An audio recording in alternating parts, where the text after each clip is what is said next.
Hello everyone, welcome back to my YouTube channel Mir Academia, and my name is Hamza Mir. In this video we are going to start from a third religious personality, that is Haji Shariatullah, जिनका time period था 1781 to 1840. ये हमारे unit number 1 का आखिरी topic है और same like that जैसा मैंने प्रीवियस वीडियोस के अंदर लिंक अप ऐड किया था हैंडआउट्स का प्रीवियस टॉपिक्स के, उसी तरह से मैंने इसकी बायो में भी लिंक ऐड किया है हाजी शरीयतुल्लाह के हैंडआउट्स का. You could simply click on the link and it would straight away take you to the Google Drive for the complete handout. Start करते हैं जी उनके अर्ली बायोग्राफी से. 1781 the birth year.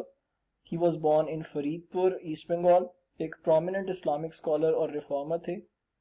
Travel to Arabia in 1799 on pilgrimage. वहाँ पे ही उन्होंने stay किया 19 years के लिए और वहीं पे ही continued his mission for the Bengali Muslims. इनका जो मेजर एम्फेसिस था मेनली वो बंगाली मुस्लिम्स की तरफ था.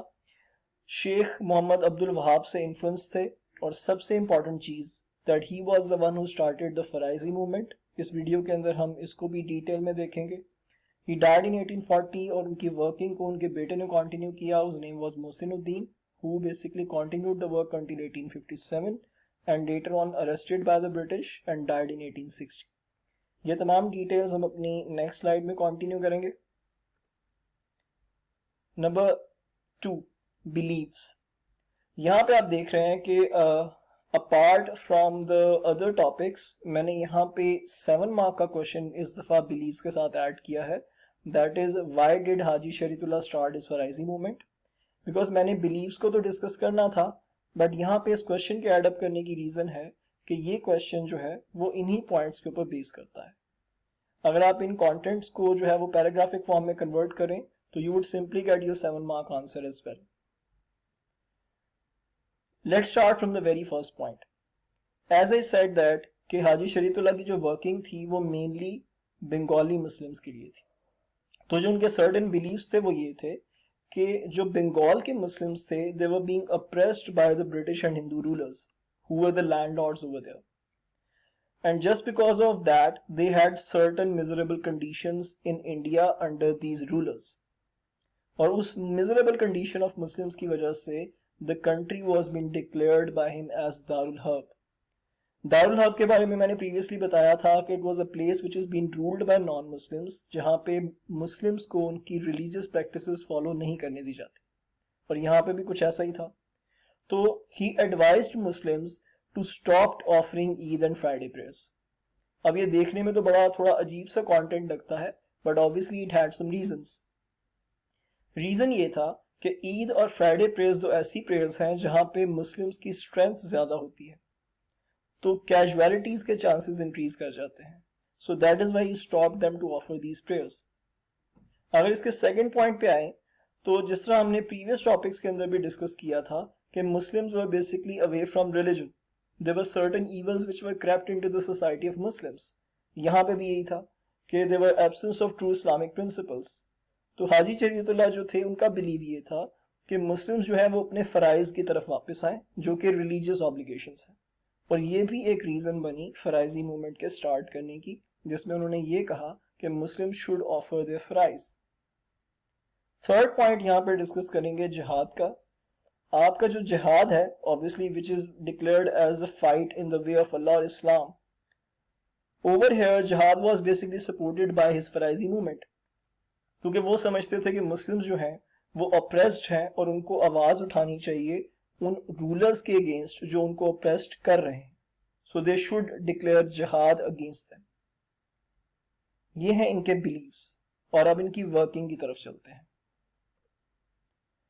There are 3 paragraphs over here. Obviously आप अपने कंटेंट को तो पैराग्राफ फॉर्मेट में ही लिखते हैं लेकिन इन तीनों को आप सेपरेट मेंशन नहीं करेंगे. ये कंटेंट आपको आपके 14 मार्क के लिए हेल्प आउट करेगा. जैसा मैंने हेडिंग में लिखा है work in the spread of Islam.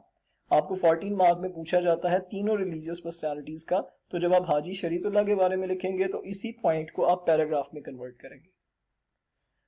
Point number 1 से स्टार्ट करते हैं. ऑब्वियसली मैंने तो हेडिंग्स दी हैं, आपको हेडिंग्स की जरूरत नहीं है. मैंने सिर्फ क्लैरिफिकेशन के लिए यहाँ पे हेडिंग मेंशन की है. जैसे मैंने आपको रीजन बताया कि ईस्ट बंगाल के जो मुस्लिम्स थे वो ऑप्रेस्ड थे. Bengal was the largest province and was being taken over by British.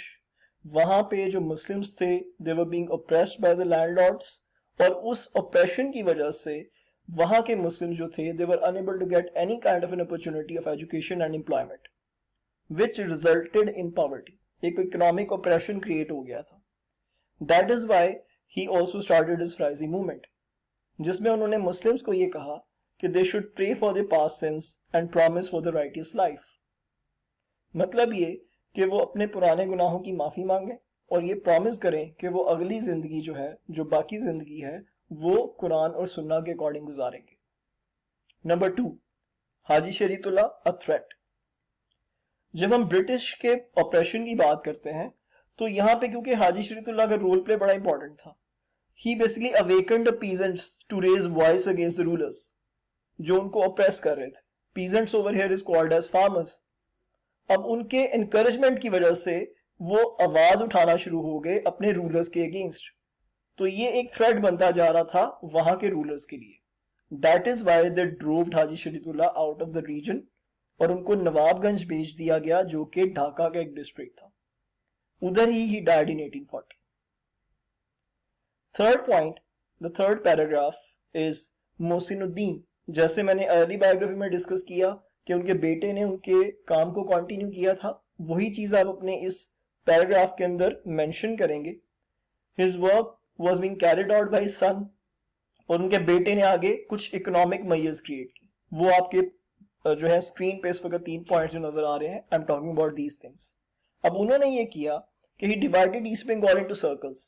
Circles میں ان کو ڈیوائڈ کیا اور ہر سرکل کے اندر خلیفاز اپوائنٹ کیے. ان خلیفہ کا کام تھا towards the welfare of the people. Second thing, he asked the Muslim peasants to oppose the excessive taxes. کہ جتنے بھی ان کے اوپر ایکسٹرا ٹیکسز لگائے گئے تھے جو برٹش نے لگائے ہوئے تھے اس کے خلاف آواز اٹھائیں. Then he also waged jihad against the British government. اس ورکنگ کی وجہ سے he was arrested and later on he died in 1860. یہی میرا پہلا پوائنٹ بھی تھا. یہاں پہ آپ کا 14 مارکس کا کوشچن جو ہے اس کی آپ کو سپورٹ مل جاتی ہے. بٹ obviously جس سے ہم نے 14 مارک کے کوشچن کے اندر کانٹینٹ میں ڈسکس کیا تھا لیول مارکنگ میں کہ آپ کو ایک انالیسس بھی ریکوائرڈ ہوتا ہے. تو یہ جو میری سلائیڈ ہے امپورٹنس آف ہز ورک کی، this would help you to write the analysis if you have حاجی شریعت اللہ as your point of acceptance. تو اس کے کچھ پوائنٹس دیکھتے ہیں. Why his work was important? پہلا، انہوں نے مسلمز کو انکریج کیا جو اس وقت ڈی مورلائز تھے اور اپریس تھے.